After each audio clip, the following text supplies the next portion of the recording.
कहानी एक डरावनी लोक कथा से शुरू होती है। एक छोटे लड़के को एक रहस्यमयी जिप्सी औरत श्राप देती है और वो अदृश्य बानव लामिया का शिकार बन जाता है। ये शुरुआती घटना मानो चेतावनी है कि इस दुनिया में कुछ श्राप ऐसे होते हैं जिनसे बचना लगभग नामुमकिन है। कुछ समय बाद कहानी पहुंचती है लॉस एंजलिस, जहां क्रिस्टीन ब्राउन नाम की एक साधारण लड़की बैंक में लोन ऑफिसर की नौकरी करती है।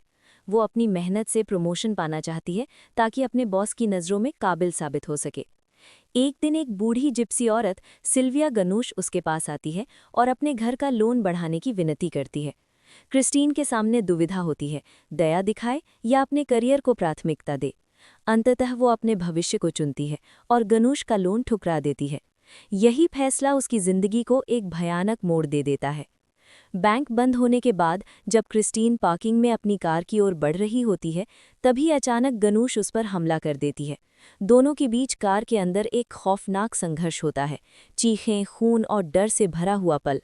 इस लड़ाई के बीच गनूश उसके कोट का एक बटन तोड़कर उसे लामिया का श्राप दे देती है।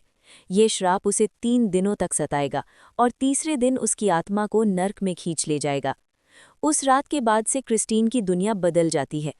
घर में अजीब आवाज़ें गूंजने लगती हैं, परछाइयाँ उसका पीछा करती हैं और हर पल उसे लगता है कि कोई अदृश्य शक्ति उसे देख रही है। उसका बॉयफ्रेंड क्ले इन बातों को समझ नहीं पाता और उसे भ्रम मानता है, लेकिन क्रिस्टीन जानती है कि ये सब सच है। डर से घबराकर वो एक माध्यम राम जस के पास जाती है। राम जस उसे बताता है कि वो एक शक्तिशाली दानव के श्राप में फंस चुकी है, लामिया, जो धीरे धीरे उसे पागलपन और दर्द में धकेलते हुए अंत में उसकी आत्मा को नर्क में ले जाएगा। आखिरी उम्मीद के तौर पर रामजस एक सेयांस करता है जिसमें उस दानव को बुलाने की कोशिश की जाती है।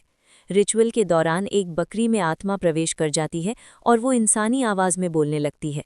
माहौल पूरी तरह भयावह हो जाता है। बकरी उग्र होकर सब पर हमला करती है और ये साफ हो जाता है कि ये शक्ति इंसानी समझ से कहीं ज़्यादा खतरनाक है। क्रिस्टीन को बताया जाता है कि श्राप से बचने का एक ही तरीका है, जिस वस्तु पर श्राप दिया गया है उसे किसी और को दे देना, तभी लामिया उस नए व्यक्ति का पीछा करेगा। डरी हुई और निराश क्रिस्टीन एक कठिन फैसला लेती है। वो रात के अंधेरे में कब्रिस्तान जाती है और सिल्विया गनूश की कब्र खोदती है। तेज़ बारिश, कीचड़ और सड़ती हुई लाश के बीच वो उस बटन को वापस देने की कोशिश करती है। बहुत संघर्ष के बाद वो बटन लाश के मुंह में डाल देती है और उसे लगता है कि अब सब खत्म हो गया है, वो बच गई है। अगले दिन सब कुछ सामान्य लगता है। क्रिस्टीन राहत की सांस लेती है और अपने बॉयफ्रेंड से मिलने ट्रेन स्टेशन पहुंचती है। लेकिन तभी एक छोटा सा सेट सामने आता है, एक भयानक गलती। जिस लिफाफे में उसने श्राप वाली वस्तु समझकर बटन रखा था, वो गलत था। असली बटन अब भी उसके पास ही है। इसका मतलब था श्राप अभी खत्म नहीं हुआ। अचानक जमीन कांपने लगती है, दरारें पड़ती हैं और आग की लपटों के बीच लामिया प्रकट होता है। सब कुछ ही सेकंड में होता है।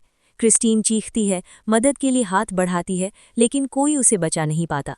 उसके बॉयफ्रेंड की आंखों के सामने ही वो दानव उसे पकड़कर धरती के नीचे सीधे नर्क में खींच ले जाता है। और इसी के साथ कहानी खत्म होती है, एक ऐसे सच के साथ कि कभी-कभी एक छोटा सा स्वार्थी फैसला भी इंसान को ऐसी सज़ा दे सकता है जिससे बचने का कोई रास्ता नहीं होता।